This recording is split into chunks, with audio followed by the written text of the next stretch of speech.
I really was not expecting Consumer Reports to dish out a 3.5 out of 5 on the Toyota Tundra. Literally, there was so many complaints on the infotainment system, and there was actually a few recalls on the 2024. Now, this isn't really stopping anybody from buying the Toyota Tundra.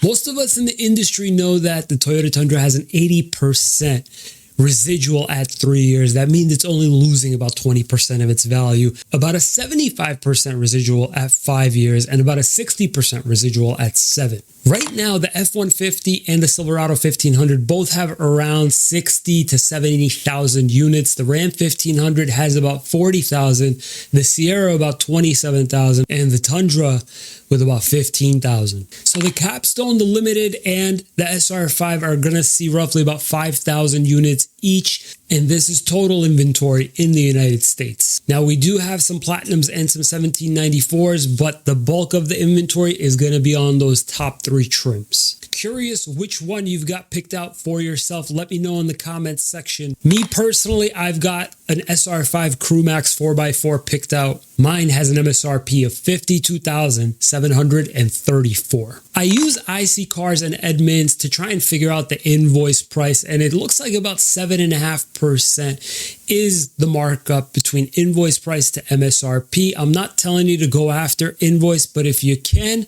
definitely shoot for it. Me personally, I'm going to be targeting a 5% discount off of the MSRP. This translates roughly to about $50,000 from that $52,000 MSRP. Right now, Toyota is offering a promotional APR of 4.99% at 60 months. Also, if you're not going to be using the promotional financing, they are offering $750 instead.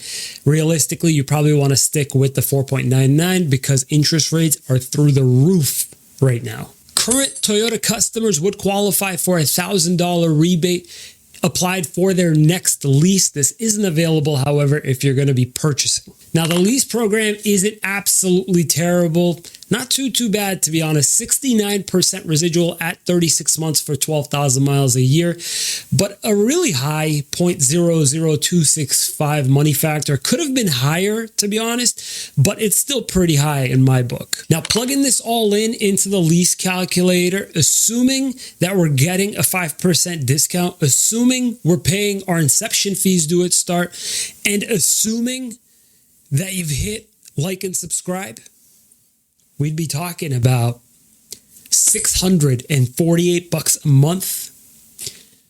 That's not including your state sales tax, you guys. Now, payments go up pretty drastically trim by trim.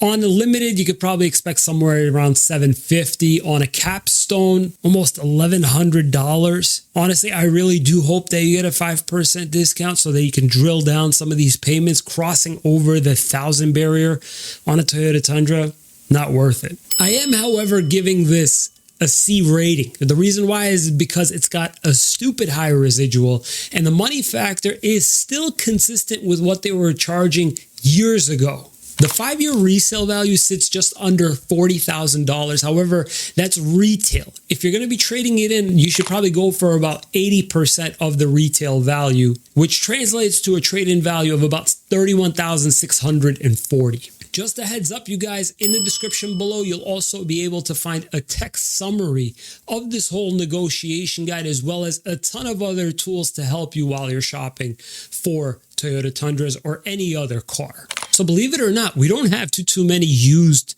Tundras available, and the used Tundras that we have, they're way overpriced. Right now, there's less than 900 2020 to 2021 clean condition Tundras with less than 40,000 miles. When I was going through Car Gurus, I was seeing prices anywhere between $40,000 for an SR5 and $55,000 for a Limited. I can't tell you not to buy used. Depending on where you live, they may still be charging over MSRP, but around here, I would probably just buy it brand new. And realistically speaking, after doing the lease numbers, it really doesn't make all too much sense not to lease either. So this is a tie. Not that kind of a tie, like as in a draw, like a 0-0-0. I can't decide Which one makes the most sense? You guys, in the description below, you'll find so many tools to help you while you're navigating this whole car buying process. And if you found this information useful, please consider subscribing. Thank you so much for watching, guys. We'll see you next time.